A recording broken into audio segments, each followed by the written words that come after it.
It started as quiet talk, rumors coming from the hills and villages near an old castle. People said young girls were going missing, servants, peasants. No one ever came back. The only thing they had in common was one name, Elizabeth Bathory.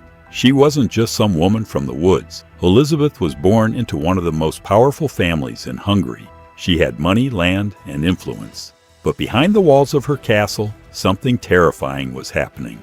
Something no one could believe, at least not at first. They say she tortured girls in unspeakable ways, that she bathed in their blood to stay young, that the screams from her castle could be heard at night by nearby villagers. Some called her a monster. Others said she was a victim of lies and politics. But the facts are hard to ignore. Witnesses came forward, dead bodies were found, and what they uncovered inside that castle shook the entire country. Elizabeth Bathory is often called the most dangerous woman in history. Some claim she killed over 600 women. That number is almost impossible to wrap your head around. But whether it was hundreds or just a few, what happened inside those stone walls is something straight out of a nightmare. This story isn't just about murder. It's about power, fear, obsession, and the thin line between truth and legend. If you think you've heard scary stories before, think again. This one is real, and once we start, there's no turning back. Noble origins and early life. Elizabeth Bathory was born in 1560 into one of the most powerful families in Hungary. Her relatives were war heroes, bishops, and even kings. From the outside, her life looked perfect. She lived in a castle, was well educated, and spoke several languages. But behind the fancy clothes and royal blood, things were not as perfect as they seemed. As a child, Elizabeth may have suffered from seizures and violent fits. Some say she watched brutal punishments carried out by her family's soldiers. Others claim she saw witchcraft and dark rituals at a young age. Whether true or not, these stories hint at a childhood that was anything but normal. At age 15, Elizabeth married Count Ferenc Nadezhdy. He was known as the Black Knight of Hungary, feared for his cruelty on the battlefield. When he wasn't fighting wars, he helped Elizabeth learn new ways to punish disobedient servants. They didn't just rule their land, they ruled with fear. Even though she was young, Elizabeth had already learned how to use power to control people. And when Ferenc went off to war, leaving her in charge of their estate, her reputation for harsh punishments started to grow. There were rumors, of course, but no one dared question a woman with that much influence, at least not yet. The Castle of Horrors. Countess. Castle sat high on a hill, looking down over the villages below. From a distance, it seemed like any other fortress. Strong stone walls, tall towers, and guards at the gates. But for many people living nearby, the castle wasn't a symbol of safety. It was a place they feared. After her husband's death in 1604, Elizabeth Bathory had full control of the castle and its lands. That's when things started getting worse.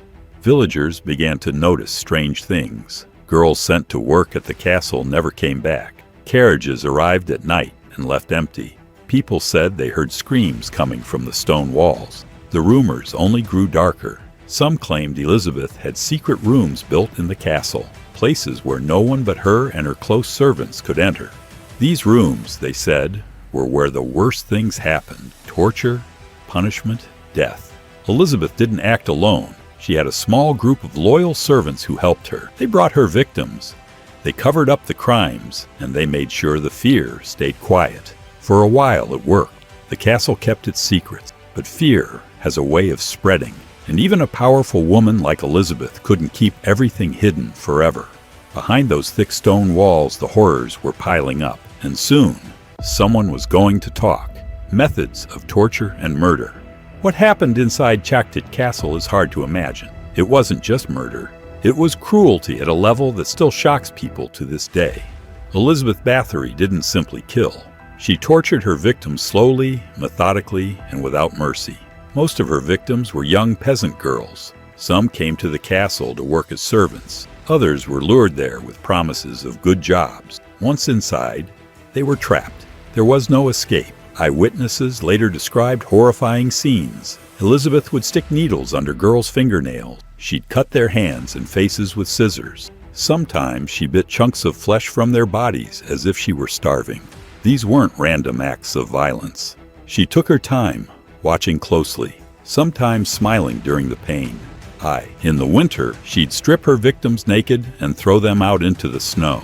If they didn't freeze to death, she'd pour cold water on them to speed it up. On other days, she burned them with hot irons, melted wax, or even candles. She was known to force them to eat their own flesh or the flesh of others. Then there's the most famous legend, the one people still talk about centuries later.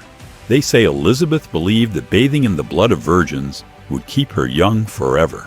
After beating or cutting a girl, she would collect the blood in a tub and step in. Scientists and historians argue about whether this part is true, but the fact that people even believed it shows how far her reputation had fallen.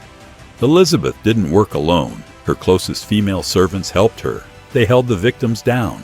They cleaned up the blood, and they helped bury the bodies or hide them in the castle walls. Over time, the pile of missing girls grew too large to ignore. Locals began to whisper louder. Families begged for answers. Ministers started asking questions. Something had to be done. But the fear of Elizabeth was real. She was powerful.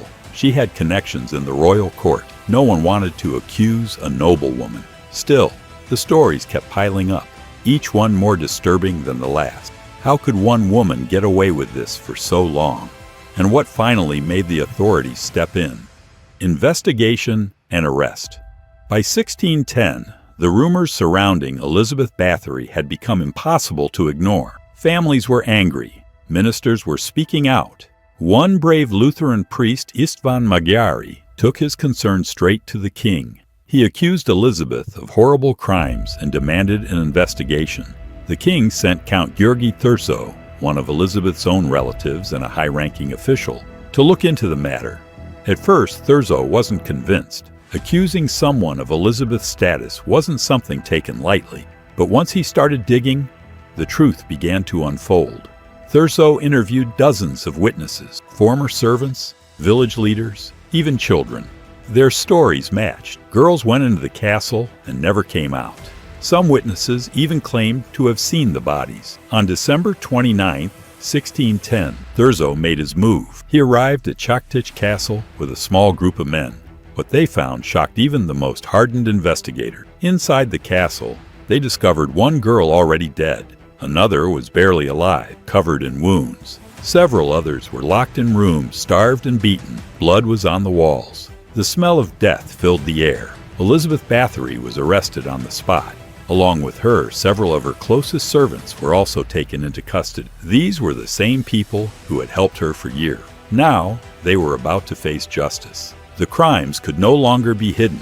The Blood Countess had finally been caught. But what would happen next would be just as strange as the crimes themselves: trial and imprisonment. After the arrest, the kingdom wanted answers. But trying a noblewoman like Elizabeth Bathory wasn't simple. She was too powerful, too connected. So instead, the focus shifted to her servants. In January 1611, a public trial was held. Her servants, Ilona Ho, Dorothea Sentes, Janos Uvari, and Katerina Benica, were questioned. Under torture, they confessed to helping Elizabeth torture and kill dozens of girls.